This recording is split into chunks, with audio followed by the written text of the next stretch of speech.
Hello, Scorpio, Sun, Moon, Rising, and Venus signs. Kamusta kayo? Sana po'y nasa mabuti kayong kalagayan.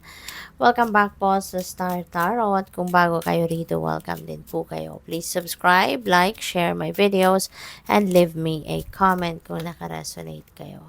So, first message ni Scorpio is light. It is time to reveal your radiant light to the world. Okay? Huwag mo nang itago yan. Huwag mo nang sarilinin yan. Huwag kayong magdalawang isip to share that radiant light to the world. Kasi maaring isa ka sa magiging instrumento ng ibang tao para magliwanag din ng sarili nilang buhay, magkaroon din sila ng inspirasyon, ma-motivate sila, 'di ba? So, maaring ikaw ang magiging instrumento para bumuti ang sitwasyon ng buhay ng ibang tao. Okay? Kaya, i-share na ninyo yan sa ngayon. So, what else? We have Earth Guide. Your sacred calling upon this planet is to simply love and be loved. Ayan. So, feeling ko dito, Scorpio, um, siguro narinig nyo na to sa iba, no? Noon pa na thank you, Scorpio, for being my earth guide, or thank you, Scorpio, for being my earth angel. Kasi baka marami na din kayong mga tao talaga na natulungan din, in any way, shape, or form in the past. At that is yung pagtulong, no, Scorpio, maaring yon ang language of love ninyo for other people. Yung pagtulong sa kahit anumang paraan na kaya nyo. Yun ang yun ang paraan ninyo para makapag-express ng pagmamahal sa ibang tao. We have Gaia, connect to the pulse of Mother Earth. She will guide you through this time of change.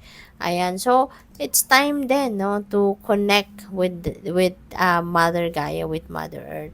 Baka ang iba sa inyo hindi na kayo nakakapag-spend time outdoors in nature, baka busy kayo lagi, no, at hindi kayo nakakapag-outdoor man lang activity, no. So this is panawagan sa inyo, okay? Na paminsan, kahit lang sa lang ninyo, kahit sa backyard lang ninyo, 'di ba? Siguro kung may mga puno kayo, meron kayong mga halamanan, 'di ba? That is nature. So hindi na kailangan na lumabas sa kung saan man ibang lugar pa ang puntahan. Kung meron kayong way to do that, then why not, 'di ba? Pero kung kahit sa paligid likod bahay ninyo, harap ng bahay ninyo, that is also a nature wherein you can spend time, 'di ba?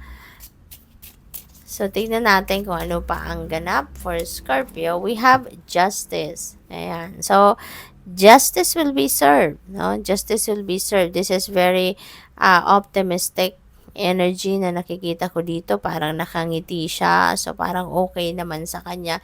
So, maaari, Scorpio, na kung ano dito yung hinahabol mo, ano dito yung um, kino-complain mo, ano dito yung pinaglalaban mo, maaring yan ay makukuha ninyo.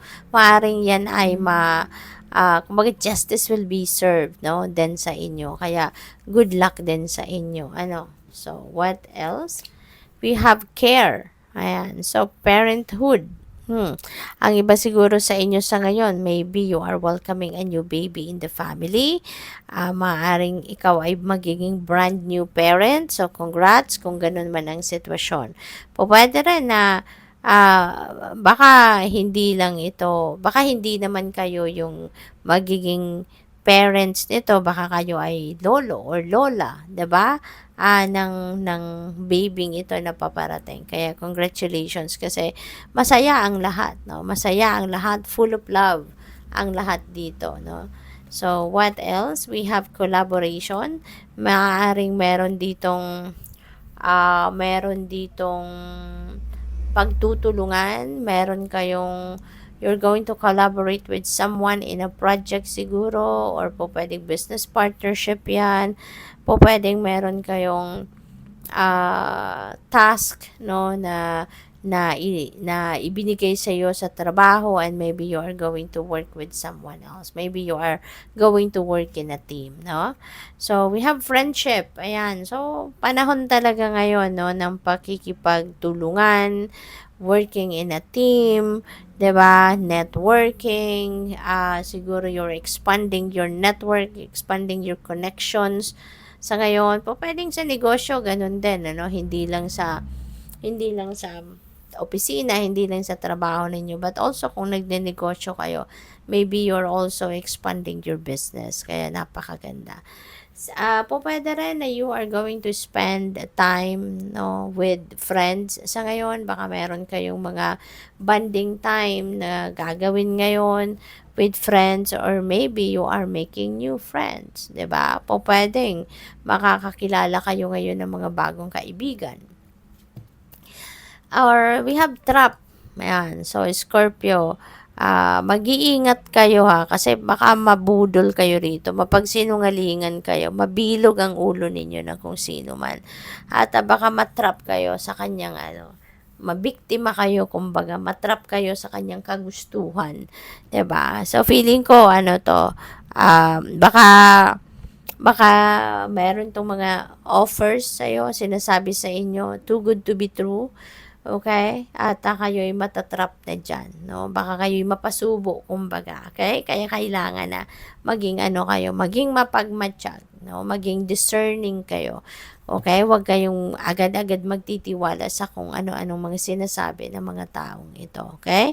Natural disaster, mag-iingat kayo kasi baka nasa isang lugar kayo kung saan merong natural disaster or merong paparating na natural disaster. So, mag-iingat kayo. Okay? What else? We have mask. Ayan. So, trap at saka mask.